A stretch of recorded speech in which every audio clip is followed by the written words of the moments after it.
Do you want to do the real estate stuff now? We can, absolutely. I mean, what we were just talking about, we were just thinking back, what we haven't ever really mentioned or dipped into when we talked about yesterday, start kicking funding in Winter Park Investment, probably it's the retail side. How did we actually grow it? Or you, whatever, us, whatever you want to call it. It's literally, there's you, there was me. That's how it all started. And then slowly came Rake. And we came up, I mean, pretty Well, quickly, it and other was people want to join us just because of what we. yeah. Well, they saw us on TV, That's what I'm saying. and Is they you want came to in be the with the. office.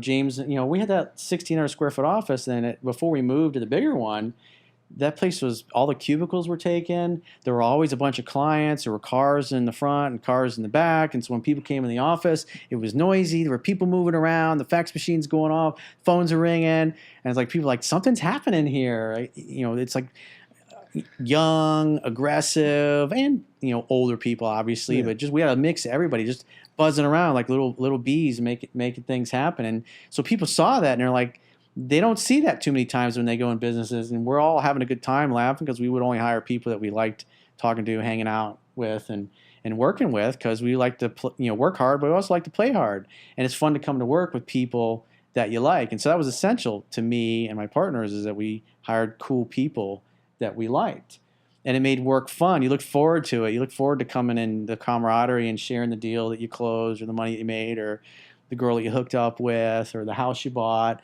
or the jet skis you got, or the car, or the vacation you were taking your girlfriend on, or the Rolex, whatever it happened to be. You go and you share that, and they're excited that you're excited. And so, I mean, it started small, but like the two number one things that all businesses have to do: number one is you got to market successfully. Number two, you got to innovate. Right. And so for us, when we were in real estate, that was the number one focus, was getting leads in. Because if you don't have customers, it doesn't matter if you got the greatest product or service in the world. If you don't get people to come in that want to buy it or hire you to do the service for them, you're going to go out of business real quick. It depends on how much capital you got. And so that's the first thing, was I got people to convert the leads. And then once the leads started coming in, I taught them how to convert the leads, do the mortgages, do the real estate, the way we did things. And then you teach that, and you keep trying to get more leads and finding more good people. And then it's like, you got to get more computers, and you need bigger office space, more cubicles, more lights, more paper, bigger photocopiers, a second fax machine, a bigger fax machine. It's never ending when you're trying to grow. You need more capacity. And so the innovation was the product that we did, because we were doing loans and real estate, and nobody was doing that stuff at the time. It's almost like a religious, people are like, I found Jesus, and I'm so excited. Let me tell you about Jesus. So I would come into your office there when you guys on Lee Road, and everybody's walking and go, look, Corey, I want to show you my new watch, and I can just close this, and you'd be like, how much was that? How much was that? And what kind of commission was that? And it was inspiring. You're like, and Rick going, I'm going to North Carolina to buy all that. So again, and then Andy going, I've got the $500 belt. Yeah. So all of those things again made me want to, like, I would go back to work and they'd be like, who's this kid spending all this money? I go, no, that guy's working. Well, are you sure? So again, it was certainly drew me in. Like there was something there. It was like an energy, something like, shit, right? I mean, how many times would I be in your office talking to somebody, go, excuse me, I just want to show you my new watch, or I just closed this great deal, and these people. I don't remember that. Yeah. To that extent, what I do remember, and I want to start on that subject. As the company and Corey became popular because of his presence on TV, like John did, right? Sure. He was a recognizable person outside in the social world. So when we went out, he didn't give a shit. He's like, I want to talk to you. I want to get hired. I said, well, talk to fucking Andy. Talk to so-and-so. So I ended up then with these guys saying, well, I want to be like him. I want to be like you. You're the VP. Okay, what car are you driving? And this, what the clothes you're wearing? It's like, dude, hard work and this and that. And God knows when we went outside in the clubs or in the bars, people bounce us like Blake. They're like, I want to be like you. I want to work what you do. Can you teach me? And we probably said no more than we said yes, because it takes us, for our world, a certain someone. Yes, there's a lot of salespeople out there. There's a lot of capable personalities of which can maybe adapt, but this wasn't an easy job, what we did. I mean, we dealt with people's lives, emotions, finances, And we kind of sort of, yes, we originated loans and sold real estate, but Yeah, it's one of the most stressful things that people will ever do in their life, between marriage, buying a house. I forget what the third one was. So sorry. I can't tell that. But I'm trying to keep my train of thought is they wanted to duplicate. And we took a few chances, and one of them actually, which is still accurate as of today, was a gentleman by the name of Juan Castro. Remember Juan? I remember Juan. Remember Juan Castro? Yeah. When we were busy and we had new employees or loan agents or whatever, we couldn't just take on constantly new people because we were too busy with our own stuff we already had. And I remember Juan came in as a client. He bought a house. I don't know if I did financing and real estate. I know I did the real estate. Within a very short period of time, he was able to buy the right property. We get the right financing. Everything went smoothly. And he was very grateful at a younger age to be able to buy this property. He gave us a good review. Back then it was form of a letter, because there wasn't any email really much we used.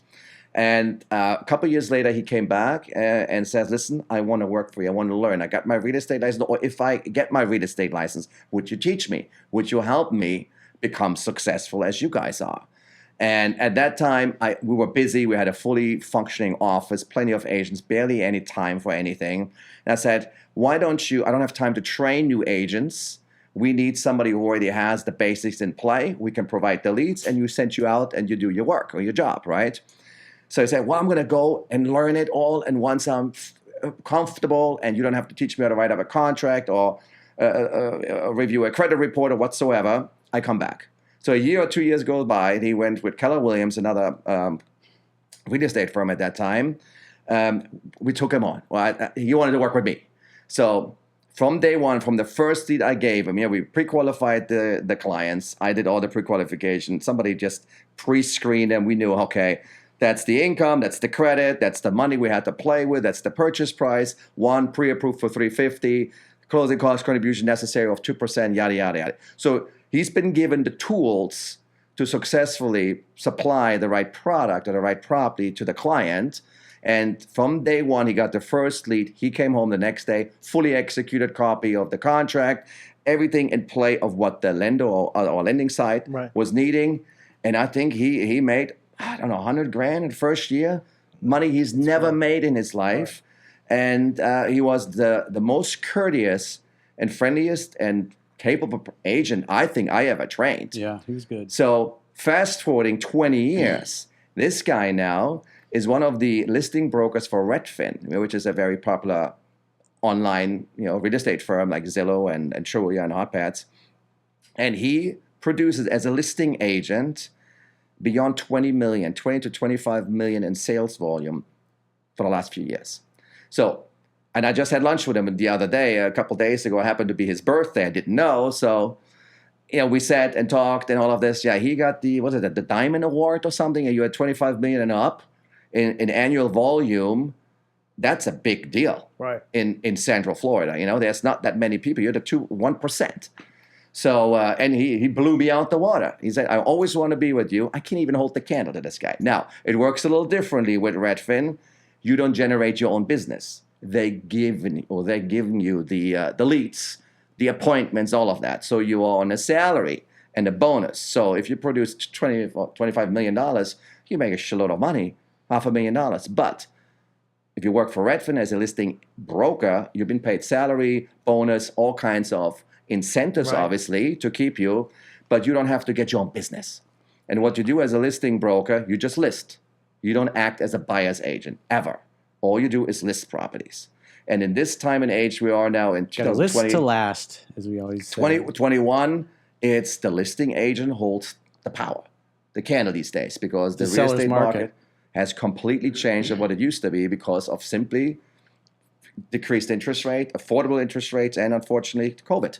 COVID made a lot of people in this country, in this world, rethink their living quality, their living situation, not knowing what the future is going to hold, where we're going to be, what other variants are going to come, so people make adjustments to their lifestyle accordingly and are willing to pay the price. So with that being said, I get my own leads. I don't really do advertising because I've been in the business so long, God bless. I have a good reputation, and people tend to, still work with me. And from 15 years ago, I financed like you. If you need an agent, yes, you have plenty of choices because through your advertising companies you've been working with, you have lots of contacts. Right. But at the end of the day, I still know you still call me a few times a year. No, I do. Yeah, Not me. I'm not even in the lending market anymore. It's like, oh, should I buy? Should I finance? Who do I need to go to? And that is, I value that because we had a trustworthy relationship. You never got screwed over. Right. So do other people think. Yeah. So, but I wanted to bring Juan in there because he certainly deserves the attention, and he's a fabulous guy. Very humble. Money never changed him. He has a great family, and he's probably going to do 30 million. Let me ask you a question. Do you think that you could teach somebody, or do you think like between Diana and myself and Corey and you, do you think it's something that's in you, or you could take some guy that had no motivation and you could teach? Is this a learned opportunity to be the way you are, Corey is, I am, Diana is, or do you think it's I think it can be taught. However, you have to have a certain ingredient in your mind or in your body. So the best salespeople, doesn't matter what profession they are, right, in my belief, are people persons. Somebody who started in the service industry. Somebody who is not shy to communicate or speak to somebody on the street or a cold call. Hey, I have this new slot for advertising. You may not. We get so many calls these days from authorized or computerized companies, and you hang up right away. It says already spam. You don't know. But for example, Diana, right? Yeah. Diane or Diana? Diana. Diana. If she says, you know what, I don't want to do podcasts. I want to sell a product. If it's advertising, if it's real estate. Yes, you have an interview and you see what the personality is all about. If I see there is some spunk, there's motivation, there's no fear of failure, things of that nature, I would take somebody on. Maybe not today, but maybe 2 months from now, because at the moment we are so busy that it wouldn't be fair to somebody who is sacrificing their career or investing in a new career. They rely on the person who they give their trust to learn something new. Especially if it is an income-producing profession, So in the real estate world, if you start today in a very highly competitive seller's market, you need to have some reserves, regardless. If you come with a book of business, hey, I got my cousin, my sister, my aunt, they all want to sell their houses because they want to take advantage of this market right now. And there's a combined volume of $1.5 million, $2 million. Hell yeah, start. I'll be happy to walk you through it. Right. Because you need to make that money. But again, once you deal with family, different story of compensation plans. But if it's a brand new agent, say, listen, I want to learn the world of real estate. My best advice would be, if it's not me, find a top producing agent or company who will take you on for where you can learn. Same thing, I want to learn about advertising or selling this. I'm going to pick the best, not the second or the third. I want the best. And I would knock down his door for as long as I can to get his attention, to show my commitment, and that I'm ready to sacrifice, even for discounted pay, whatever it needs to be. And that's what we had back in the days as well. Our commission plans with Corey sucked, but again, he spent all the money. He took all the risk, right? To dump 50 grand a month into advertising. Crazy. Hey, well, it better come back, and if it's personal finance and things like that. So I especially understood it because I was his right-hand man, and I was, for a while, I think, in charge of, hey, these are all the leads, distributing them to the appropriate agent or loan officer. And then, yes, I could have picked my own. So, of course, I'd take the 800 credit score. So, yes, Easy to do. I had some favorites. I didn't do this all the time, but, I had to pick, depending on how much money do I need to make this year, 20 grand, 30 grand, because of so-and-so. But at the end of the day, money is one thing. We wanted to be the other people to become successful because we wanted to grow the company.